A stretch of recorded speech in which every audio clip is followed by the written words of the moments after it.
Good morning, you guys. Alright, today is, Tuesday morning, the 31st of December. We're currently westbound on Interstate 80 right now in Fairfield, California, home of Travis Air Force Base. Fairfield, if you're not familiar with it, is in between Sacramento and Oakland. We're headed over here to the city of Napa. Coming from Sacramento. Of course, what would we be doing in Napa besides picking up a load of wine? Yeah, it's exactly what we're doing. Going to a place called Western Wines. I've never been there before. I don't know really a lot what to expect. I looked at the Google reviews on the place, but I didn't bother really to take a really good look at the layout of the shipper's property. So there is that. But generally, I see a lot of very positive reviews about the shipper, so that's good. I guess they're really friendly and pretty fast at loading too. So that'll make me a happy camper. Alright, but where are we coming from really though? I mentioned that I'm coming from Sacramento, but that's just where I ended up bedding down. So you guys might have noticed from that last video, I made a delivery yesterday in Oakland at Pacific Coast Container. And yeah, that went fairly well overall actually. Well, let's see, from there, because I was going to come back this direction, and there's a rest area over here called Hunter Hill. My intent was to stop there, and I think that might be there's these hills right here coming up in front of us. We got kind of up near the top of these hills up here is basically where Hunter Hill is. That's where I wanted to stop, but as I was passing by it in the other direction, because my intent was get up to where it's at, use the next exit afterward, and then get back on the westbound side and then stop in it. But as I was passing by it and in the eastbound direction, I saw that it was closed for whatever. So it's like, well, that takes that out of the equation. And there's like maybe one or two other spots you can stop along the way to Sacramento. At that point, I was like, you know what, at this rate, I'd just as soon go ahead and stop in Sacramento. It's not like it's that many more miles past where I actually can stop now. So, yeah, I ended up just dead ending over there. And it was a long day, too, because I was tired. I'd slept a couple hours on the way up to Oakland from my house in the early morning hours. Made a stop in Santanella, and it was agonizing. I wanted to be just done so I could get some damn rest, but couldn't. And then there were a couple of little traffic delays that added to it. And then I missed my exit to stay on I-80. I think there's like a US 50 and I-80 split or something over there west of, about 5 miles west of the 49er truck stop. Anyway, let's see what we got going on here. This guy is trying to drop in behind me. Perfect. Because I'm sure this station's open, and I'm probably going to get pulled into it. I think this one's always open. It does say a truck stop at Skill, so it is open. Yeah, and I did get red lit, so let's deal with this real quick, and we'll continue. And get zoomed in. We're going to be ended up a couple miles from here, getting on westbound Highway 12.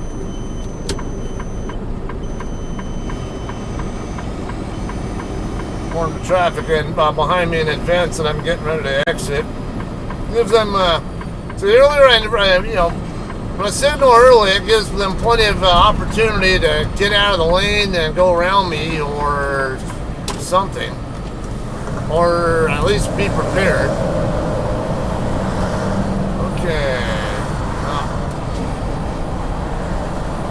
Okay, yeah, well, man,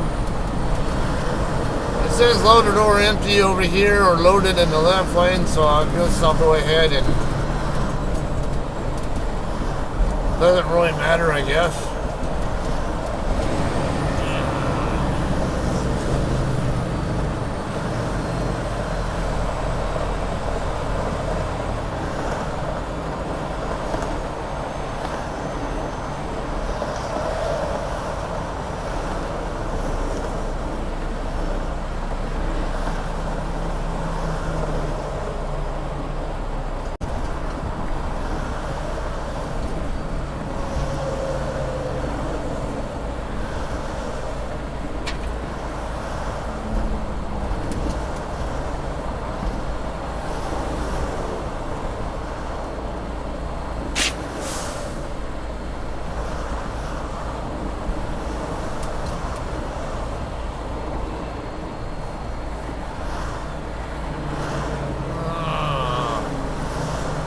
Trying to look like this DOT's officers looking at trolling for somebody to snag for an inspection. Or no, he probably already has a truck in there that he's inspecting.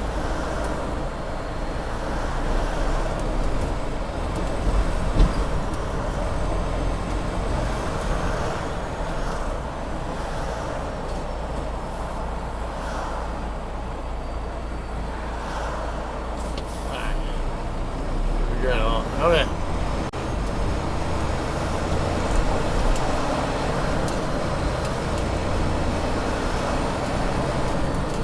Got a lot going on in there.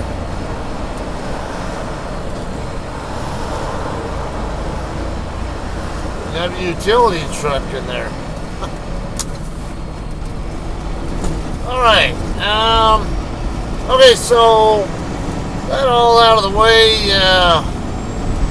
Talk about something, an experience I had on when I was on my way over to Cassville, Missouri from Clarksville. Don't come over, car. Oh yeah, good idea. Stay where you're at. That's where paying attention to what's going on up on the road up ahead of you is a good idea.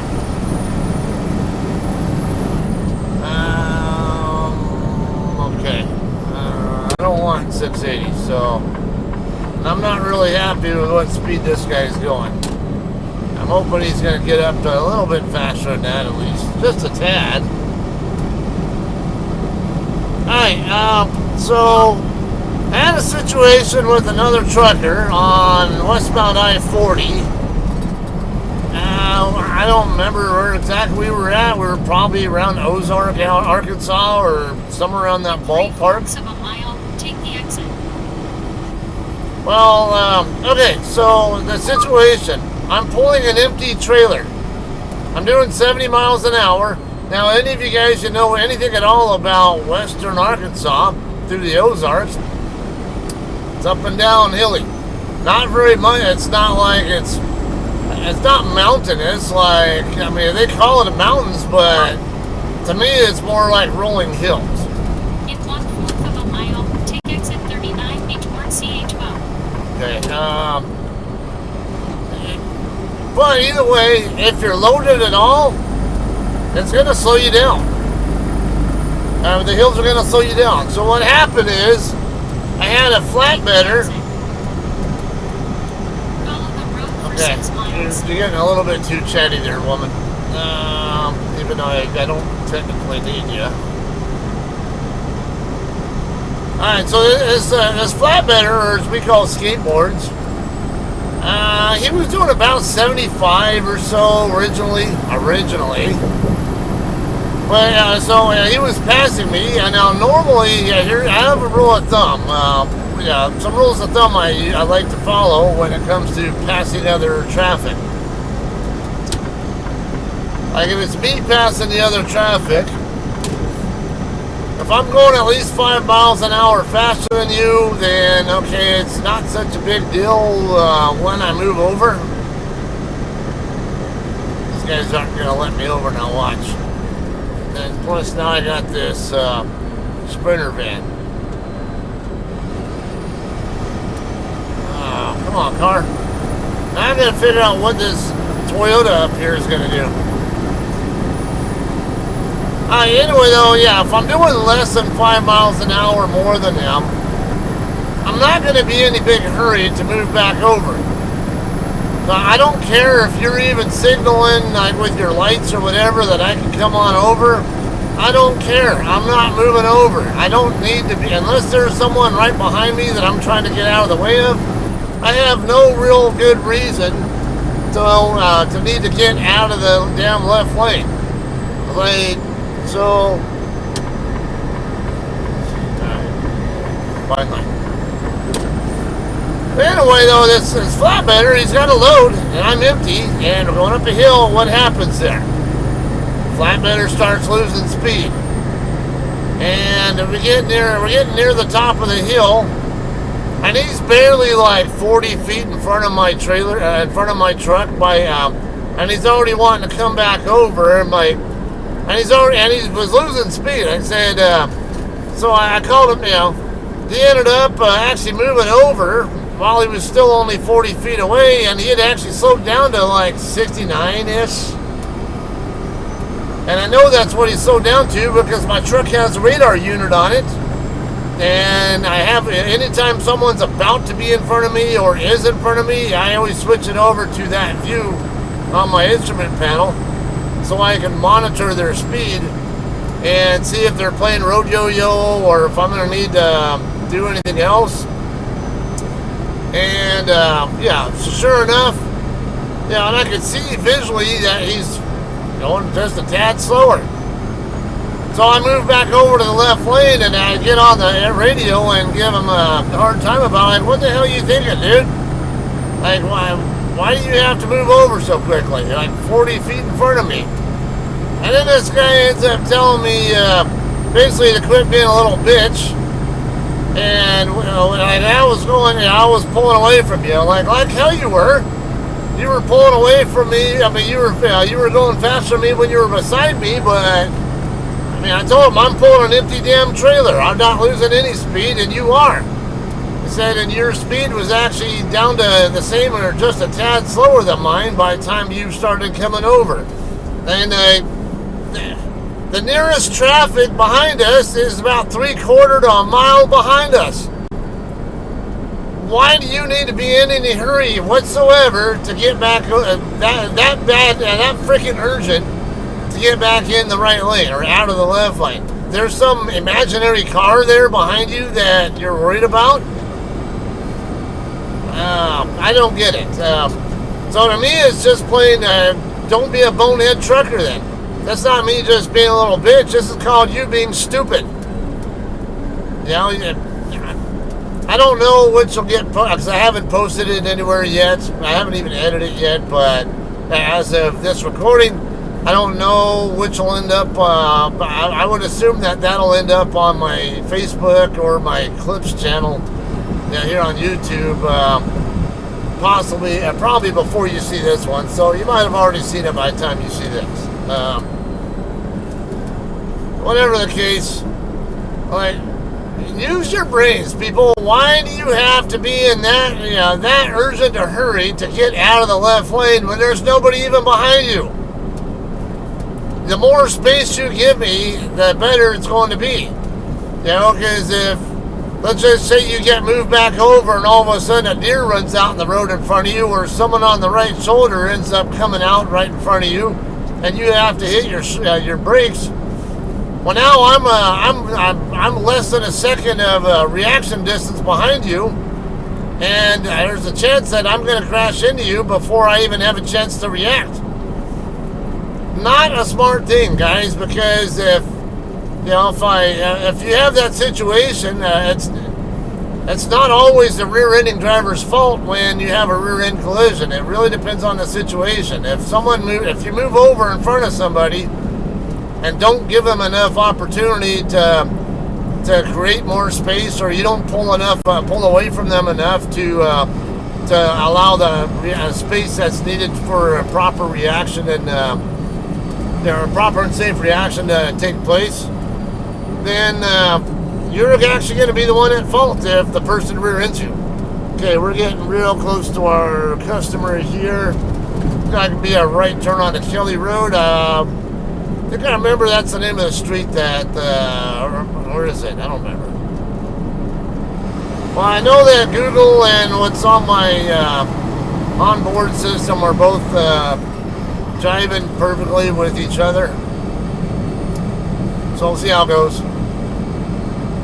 I don't know, so the other thing here is just let me worry, and that's the other thing too. When you're getting passed by faster traffic, one of the things that'll piss me off is using your high beams at night.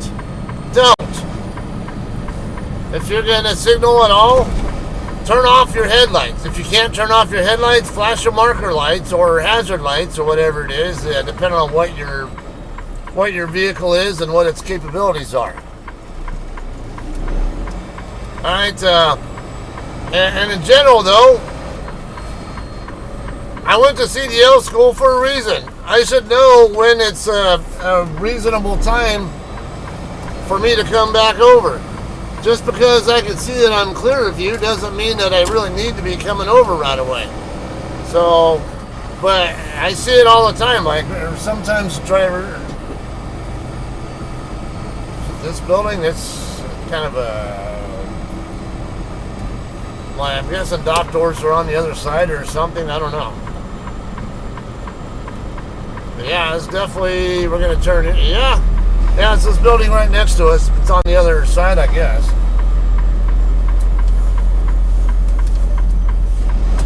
Executive Way. All right. Okay, I see. Yeah, the sign's right here on the. One of them say, two of them say left.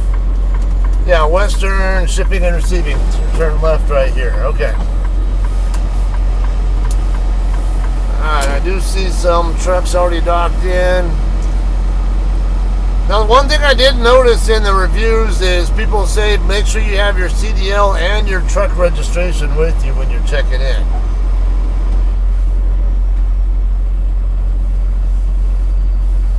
I gotta figure out where the shipping office is now. Alright guys, we are checked in. So it turns out the shipping office is right next to door 8. Don't get a tandem slid. It's so the rules are you gotta slide your tandems back. I need to get into yard move here in a second.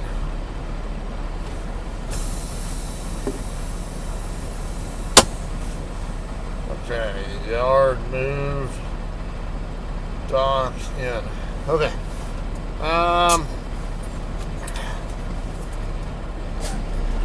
Okay, yeah, make sure you have your CDL and your registration with you. It's pretty easy.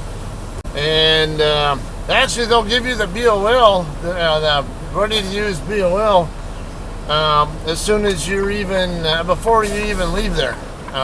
This seat guy's walking across. Wait for him. Okay, we're going to be docking into door 7, which is right next to this hub group truck. The seat guy's in this Freightliner here next to us.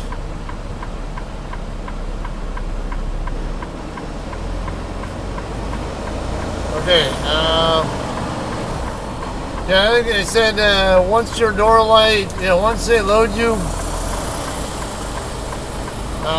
once your door light turns green after they're done loading you, you're free to leave. All you can just dock out and head out.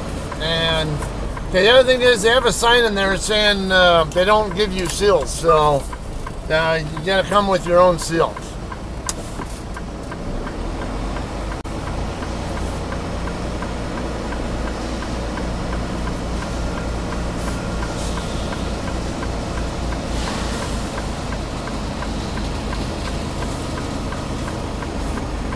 Shit.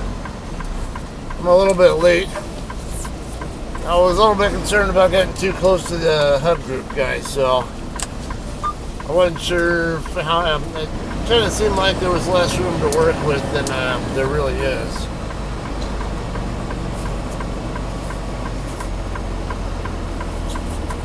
Let's see if I can chase it down fast enough. Yeah, we're good. Come on. I get it to cooperate. Yeah, we're lined right up perfectly.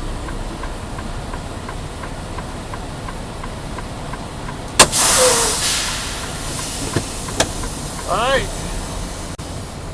It's 7:56 right now. Let's see how this goes. Alright guys, we're already done loading. It is 8:45. Actually been done for a few minutes already, but I was waiting on this other driver to clear the space.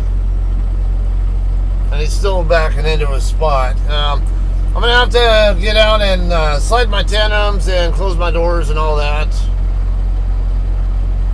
Still waiting. Alright. Yeah, I can't get my right side door closed until I'm out of the door though, so out of the dock door, so figured I'll just come over here.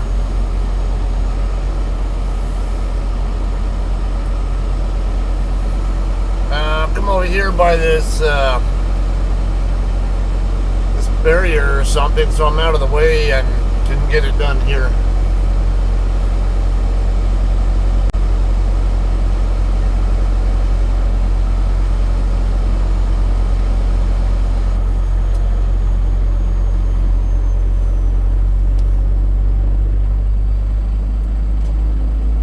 That should be good.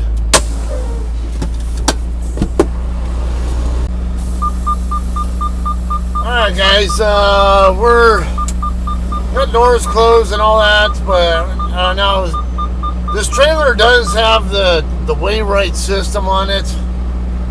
Problem is I'm on a downhill grade right now, so this isn't much better.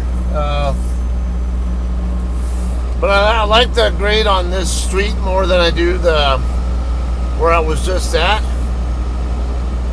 So what I want to do here, because the nearest Catskill is the 49er in Sacramento.